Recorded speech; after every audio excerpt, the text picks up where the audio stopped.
And I'm like, holy moly, I can see this, and maybe the parent can't because they're in denial or whatever. But it would just make people feel more comfortable and better understand a situation sometimes if the parent would just let you know.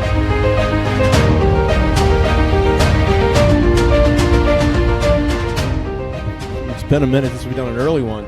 Oh my gosh. I'm not good at the early morning podcast. I haven't seen this face in a long time. I know. I was thinking when I got out of bed, oh no. Why are we doing this super early again? I just have a busy day. Oh. Yeah. All right. Well, that's good enough for me. So do you. We have too much stuff on top of each other all the time. So. Yeah. Well, the massive sports schedule kicked back in, so it's just crazy. Yes. Our daughter Austin had football practice last night. Started at 7:45. They cut the lights at 8:20. And well, I thought that was way too late anyway. Yeah. So you know what they did now though? What? They're moving it to 4:45. Oh my gosh. Which is way too early now.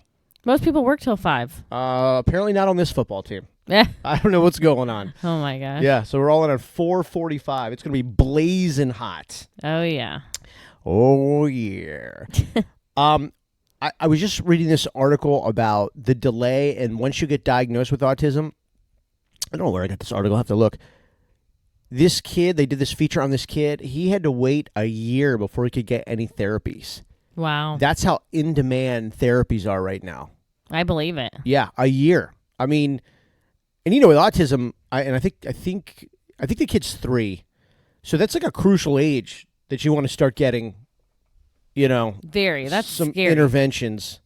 And I mean, listen, any age is crucial, but it's everything we've read, everything has been explained to us. Is the sooner they can get to this, the sooner they can start going through these therapies, whether it's speech or whatever, the higher the possibility of a better outcome, right? Right. I mean, I think Cal was able to start ABA therapy 2 weeks after being diagnosed. And during that process, he was still having speech twice a week. Yeah. That's one of the reasons why we were like, you work so hard to get all this stuff all set up and everything. And we're like, man, we can't leave here. Like, oh, yeah. Like, we're set. I mean, we've got everything we need, he needs, like all the, even like having the We Rock the Spectrum not far from here. Yeah. I mean, the beach, the pool, all the stuff we've talked about, but all the, different, like even this therapy center now. I mean, those things aren't like on every street. They're not like Starbucks. No, and I have to drive 20 minutes, but a lot of the really good stuff's in Tampa. But that's an hour driving. Like, things need to be more in this area, but like I feel bad for people in smaller areas where it's just they have to drive an hour. Tampa's so frustrating because you pull out of our neighborhood and there's a sign and it says Tampa 26 miles. But then you're in the car and an hour and 20 minutes later and you're still not in Tampa. Yeah. You know I what I can't mean? do it. I'm like, yeah. Oh, that is the longest 26 miles you'll ever drive in your entire life. It really is. But yeah, I was just reading that, and it's like, I think we talked before too, like this is such an in-demand field for people to help, like therapists and everything like that. It's like, I don't think people understand when you're 1 in 44, like what that means to the overall population. Like how many people that truly, really is. Like when you have 330 million people just in the United States, I'm not even talking about the world, just the United States, and you're talking about 1 in 44, I mean... Well, I told you when I had him at the park the other day, I was looking around because he was 1 in 44. Like, you know what I mean? Like, I was like looking at that number. Yeah. And then if there's more people than that, it's like, okay, well, there's another kid that is diagnosed, I'm sure, or needs to be. It's interesting. I had a really fascinating / interesting / cool phone call yesterday with this guy, Joel, that I met on LinkedIn. Hope he doesn't mind me talking about that, but he has a website. It's more than a website. I mean, he's got a whole channel, a whole portal called Autisable, and he's done really good work building it up and making great connections and connecting people and helping, brands, products, services in the autism community. But we were talking about the 1 in 44 because he's done some interviews with some really cool people, some people from the CDC and other places. And they're talking about the 1 in 44 because that study was done with 8-year-olds. And he was kind of like, okay, so what does that mean? Is it like, do I go into a room and there's 44 people and like, one of them, like how did it, because the study was done on 8-year-olds. But then he was like, well, it's not like only 8-year-olds have autism. I mean, it's 1 in 44, But 8-year-olds turn into 9-year-olds, and 9-year-olds turn into 10-year-olds. And you know what I'm saying? Yeah. It's just it's going to keep expanding, and the issues and the I mean I've talked before. I've had articles and conversations with people where they call this a crisis, an epidemic. I read a blog the other day that the guy said autism, the real pandemic. He was talking about when all of these kids who are, diagnosed but aren't getting therapies or undiagnosed, in 10 years, there's going to be a wave of these kids. And he called it the real pandemic. He was wait till that's out there. And law enforcement has no idea, how to, when those lives intersect, law enforcement and then autism with a meltdown. What's that going to look like? What are the school systems going to look like when it's an overflow of autism and spectrum and everything like that?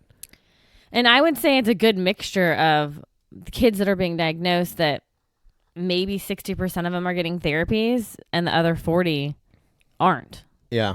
And I mean, I'm saying therapies, but maybe they're still getting school therapies. But like I said before, it's different for outside therapies. So yes, those therapists are needed, and they're only needed more and more lately. Yeah, it's and it's just going to keep growing and growing and growing. I mean, we've even we have a babysitter because we have 5 kids, so we have a babysitter, and we try to get out the house, when we can, at least once a week. And we've even told her, we're like, hey, you should look into this ABA field. Yeah. You get in as an RBT, and I mean, and she just has a great personality for it. She's kind and patient, and she just has that really, and she loves Cal. Cal's really connected to her. Yeah, she has connected with Cal. That's why we said it. Which is really interesting because I mean, she just kind of showed up one day. It's like, hey, Allie's here to babysit, and he really was like, there was no friction. It wasn't like a massive transition point where he felt, you know what I mean? No, they definitely connected. Yeah, it was pretty cool. And he has to be watched very carefully, and I completely trust her. That's a big thing. It's just the trust. It's just the trust because it's he is going to test you, and if he senses any weakness, you know what I mean? Any weakness, it's on. Seriously, I mean, he's a weakness. game player. He is. He is an absolute. He did something the other day. I forget what it was, and I was like, "Oh, he's gaming you. He's gaming you." I know. I don't know what you're talking about, but I'm saying, but he does it all the time. Yeah, he'll say something, but he doesn't really mean it, and then he'll try to get you to go along with something, just so he can get his way. But it's obvious what he's doing, but he's really trying to talk you into it. Oh, he does that with food sometimes. Yeah, like hot dog. Yeah. Then you're like, you really want a hot dog? Oh, yes. He went through that phase where he was singing the hot diggity dog song. So he wanted a hot dog, and then he'd get it. No, and he would throw it. I know. Anyways, we were out the other day, and I saw this little girl, and now experiencing autism, like I can spot it. That's bold of you to say. Well, that's how I feel. Yeah, no, I mean, I'm just saying it's interesting to get to that point where you're like, I know now what it looks like. But I'll tell you this: we had our football evaluations, and there was a kid there, and I'm like, oh boy, because I was running the one set of drills, and he had a dad that was like, the dad was almost more like an RBT, like a therapist. He was like coaching him on like staying focused and no, don't run away, come here, that kind of thing. And it was like, it was tough to maneuver. And I thought to myself, whoever the coach is, like whoever gets this kid on the team, they are going to really have to manage this process. Almost to the point where I said, I mean, to myself, I don't know. I don't know if I don't think so. I don't know if it's going to work. Yeah, because he needed the dad to I'm not even kidding you, like 6 to 10 seconds to refocus him, to reset him. Oh my gosh. I mean, you're not going to be able to play a football game like that. You know what I mean? Well, I'm sure there's plenty of sports where parents try and it's just not going to work. I know. You know what I mean? Like I'm not to that point with Cal yet, and I don't know when I will be. But yeah, I mean, it has to really take the right program. I feel like. What did you notice about the girl? See, for me, it was more noticing about the parent, the way the dad was just. I felt terrible for the dad. He was all over this. I mean, he knew he couldn't let him for 1 second get, distracted or whatever. But then the way he did it, he was like, oh, please don't melt down, Yeah. We were at a restaurant, and she was probably about 9 or 10 years old, and that's the same age as my girls.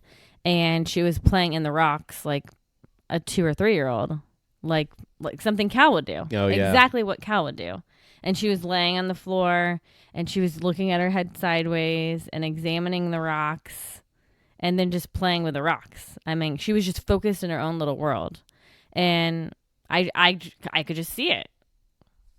And honestly, if you're in the field of therapies, you can see it because you're around it all the time. Well, I'm around it all the time as a parent too, and I see kids at drop-offs and therapy places, and yeah. Well, I mean, you're around it more than the therapy. I mean, you're 24 hours a day. Now, you don't have the specialized training, but you're around it. You live it. You live it. I live it, and I think it's fair for me to say that I can spot it. Can you spot everyone? No, because it's a spectrum and everyone's different. Everyone's different, yeah. But definitely, if she isn't diagnosed, I mean, I don't know. I don't know what the moral, it's so crazy. Like what's the moral code on that? Like, I mean, you can't say anything to, not to a stranger. No, because maybe they're getting the therapy, and this is just the way that the girl is in public, right?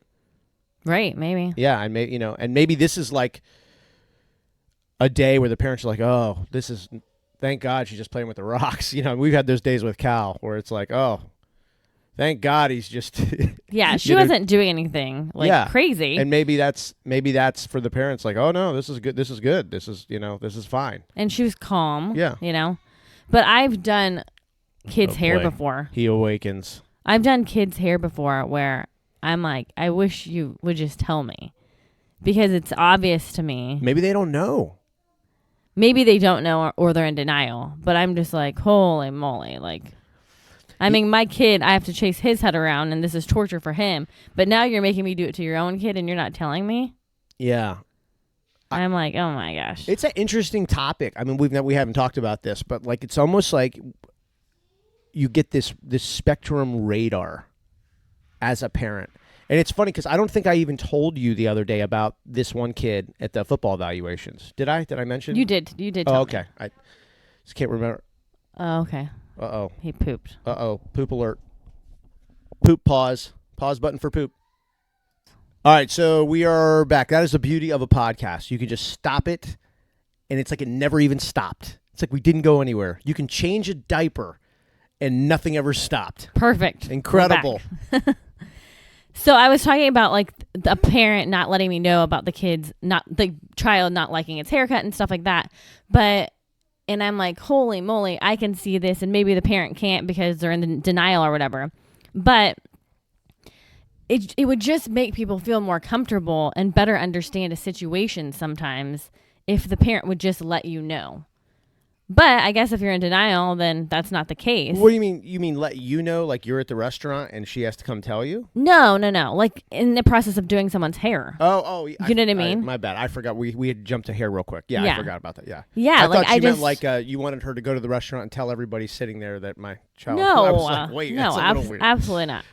No, I'm just saying, and for instance, like that kid playing sports, like if the parent would just tell people, it would make people feel a lot more comfortable and understanding. But like you said the other day, that woman is doing a massive disservice to the world of like people just getting diagnosed, the parents, because then those parents are afraid to talk about it. What woman? The woman from the email the other day. Okay, well, I'm sorry, I'm jumping all over the place, but I just thought about that. This is Melissa pre-coffee set in, so yes, yeah, we got a really. I don't know what you want to call it. It was a pretty harsh email about a woman, and she was telling us that we should, not do ABA, and we had a terrible tone about autism and this and that, and we're just a couple of parents, and I guess we're not allowed to have our own perspective with our own truths and our own daily occurrences. We have to do it like what was her name? Amy. Yes. Okay. Yeah. So that was a few episodes ago. So maybe episode 66, 65, whatever. It's listed on the title. Yeah. She called us alarmist, or she said our content was alarming. Yes. I always like it when you stand out. Be alarming. If you're going to be alarming, be alarming. It's fine. Somebody's going to take it that way. I was thinking, like, so the social thing, like you seeing this at the restaurant, is one thing, right? Right. Because, well, the waitress, the bartender, it may cause them some extra, extra patience or whatever. It's going to be a different experience, that's for sure. Well, what about, I was thinking about this kid. I don't know what happened to this kid at football. I mean, he's playing. He showed up for the evaluations. He's going to get put on a team. What's the protocol for the coach? So the coach gets him, and let's just say that it goes as the evaluation was. I mean, literally, this kid, we were trying to do a drill, and he would just kind of run off in a circle. And the dad had to kind of run after him, like kind of put his hands back, like walk him back and everything like that. The director of this, the coach, this puts them in a very tough spot. Yeah. Right? The dad was so involved. It was like he just knew that he needed to be, like, for instance, if the dad can't be there for any of this kid's games, I don't know that, like, what's going to happen, and then so how does that, but that's what we're talking about when it goes back to the beginning of this. Like, fast forward 5, 6, 7, 8, 10, 15 years, where all of these kids who didn't go who went undiagnosed, who, in a sense, the system failed them, with the IEP screw ups and all the other things, or just diagnosed but no treatment, because there are parents out there that just say, this is my kid, this is the way the chips fell, and I'm not, there's no treatment interventions, there's no therapy. And when I say treatment, I'm not talking about, we've gotten messages before about, wheeling you into some dark room and putting all of these needles on you. That's not what we're talking about. We're talking about these therapies, speech, and there's a million different things. But so I wonder, like, what does that do? So you look at it at the domino. You've got the child, you've got the dad, but then you have the coach, you have the director, but then you have all the other kids on the team. This is what I'm talking about, like how it intersects the rest of everybody else, how it affects so many other people. I know. And like, I wonder, I was really thinking to myself the other day. So that's me. Let's say I'm the coach, because I'm actually an assistant coach. We have a head coach.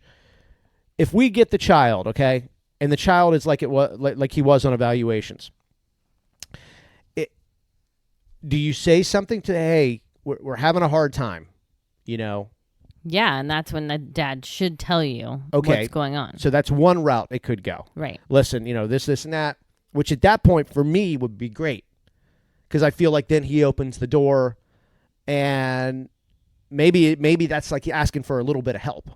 Yeah. Which I'm all about giving. Like, you know what I mean? I'm like, look, dude, let's talk. Like, right. I'm right there with you. Let me tell you a little bit about my story, and so maybe I can, like, coach your kid on the side, before practice and after practice, just to get a few of the basics down. That would be cool. Right. It could go the other way, where the dad's like, he's just got extra energy. He's really excited to be out here. He's real, whatever. It could go that way. And then you're like, hey, man, let me also tell you my story. You know what I mean? But I don't want to piss him off. I don't want to be like, dude, I don't want him to be like, what are you saying? I'm like, oh, I'm just, there's something a little extra here. And I'm just kind of sharing a possible perspective of, I don't know. It's so hard. Well, I mean, parenthood, there's no guidebook for that either, and we're all learning.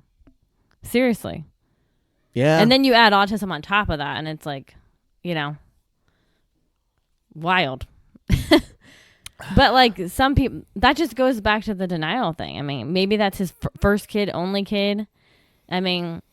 Yeah, that's a possibility. We don't know. It also could be that he absolutely knows there is a diagnosis, and he's going, no, I'm going to try. I'm going to try to see if this works. Well, good for him. Absolutely, 100%. But he knew he had to be a part of it. Yeah, he was really a part of it. To the point where one of the other coaches says, man, this dad is in the drill. Like, he is, which basically means he was, like, inside the cones, like, actively participating in the drill with his kid. And I said, yeah. And I told the coach, I said, but I think it's a good thing for what's going on. And he's like, yeah. And I said, yeah, I think it's a good thing. Because I was just sort of locked in on what was up. Like, I think I'm right. Yeah, you could see it. And that's why I said, I think it's a good thing. Yeah. Like, had they asked the coach or the dad to step out of the drill, I think that would have not been good. This was better for what was going on at the time. The problem is when the game comes, that's not going to be happening. And that's where I think there's going to be some confusion. Some people may say, oh, the kid was just having a bad day. This was not a bad day. Actually, believe it or not, the kid was having a lot of fun. I believe this kid was being the kid. Yeah. He felt, and I was really happy for him, to be honest with you. He was out there having fun, running around. He was doing his own thing.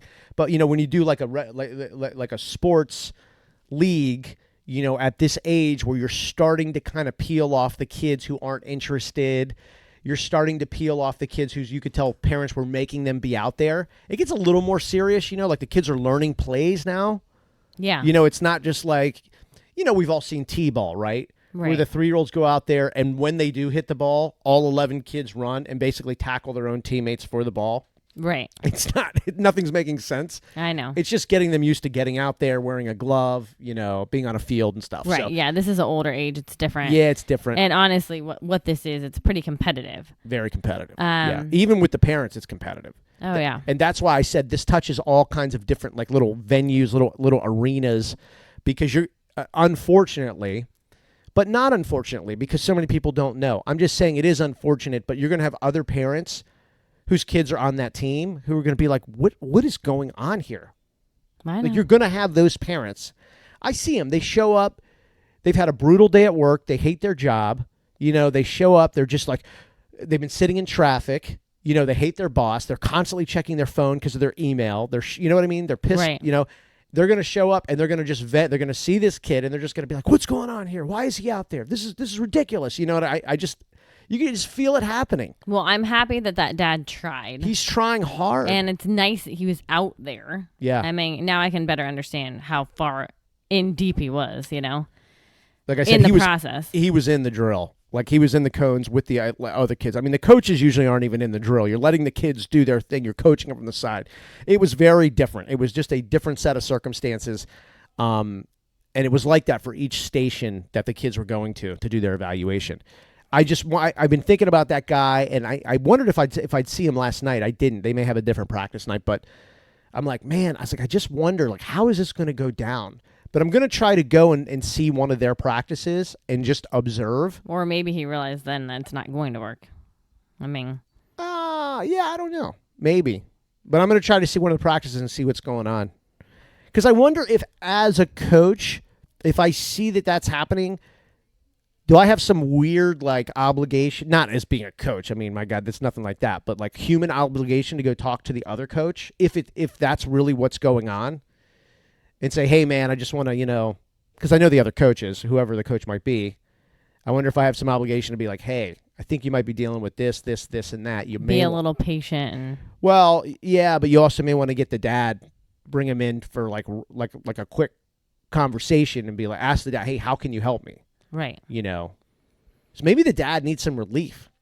That's the other thing. Like, some people look at the special needs and they blame the parents. Like, how can you let your kid act like that? It's like, you have no idea what you're talking about. No. But they do look at it like that. It's the parents that show up and they get out of their cars and they're frustrated and they've been at work all day and they're like, oh, got to go watch this football game. I wish this thing would end, and they're just frustrated. But then a play happens to, like, their kid and they get mad and they start going crazy. Or their kid drops the ball and they freak out on their kid, Yeah. I don't know how you feel about this, but, like, at the airport, they're doing, like, you can go to this kiosk and get this, like, lanyard. Mm-hmm. And it basically just says, I have special needs, without saying anything, and no one can ask you questions. They're doing similar things like that other places too. Like, I saw a woman post on the autism page.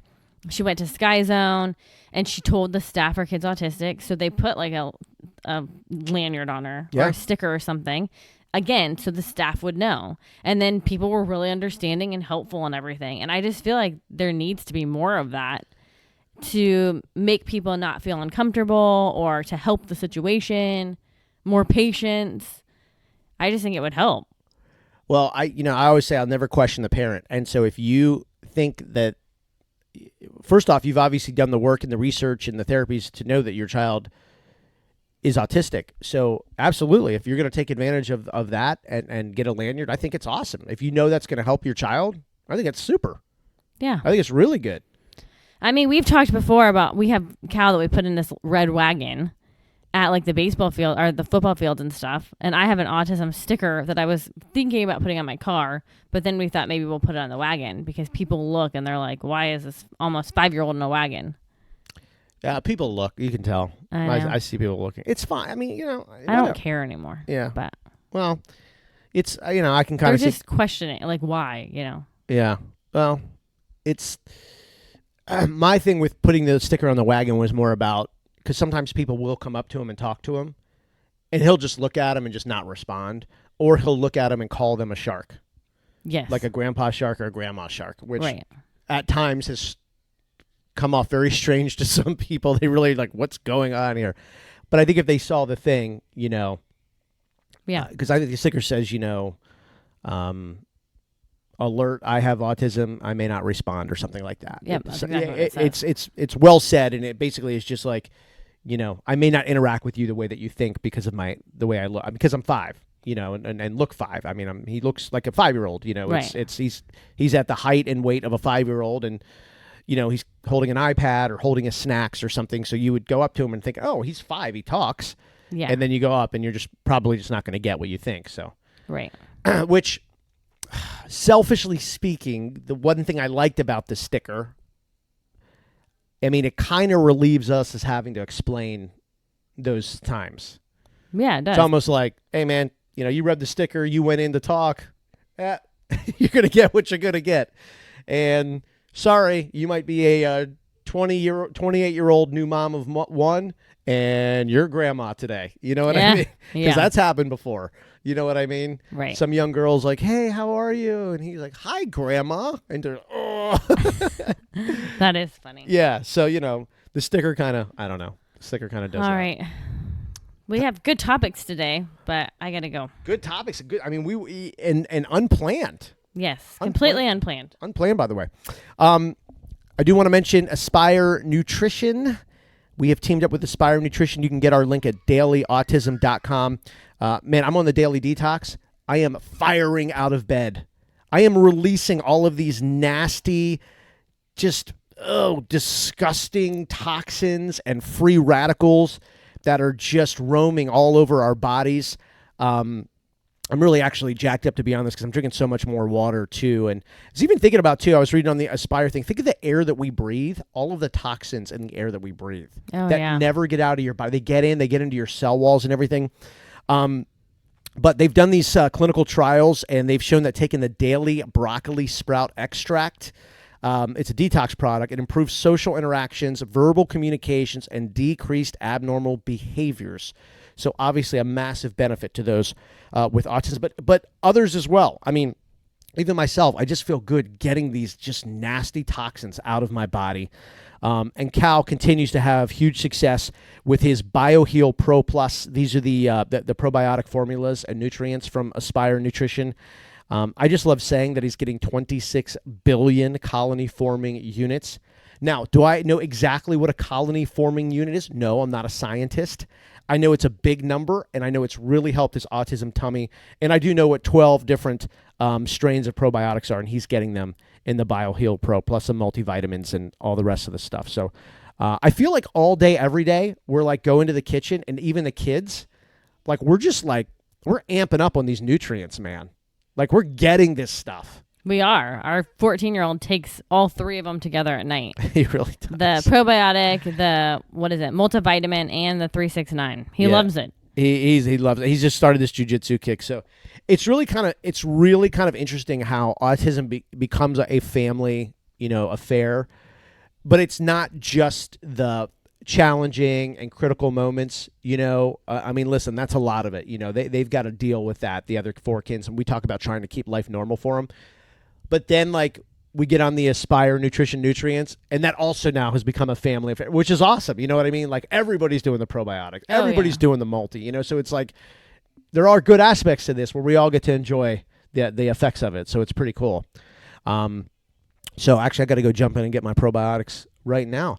So get the link. You can see the products we're taking at dailyautism.com, and feel free to send us any questions you have on the products that we use. You can also link to our social channels from there. We did some videos of the Aspire products, and we've got some other videos of Cal up on our Facebook and Instagram accounts, and you can link to there at dailyautism.com. You ready? Have a good day. All right, let's bolt.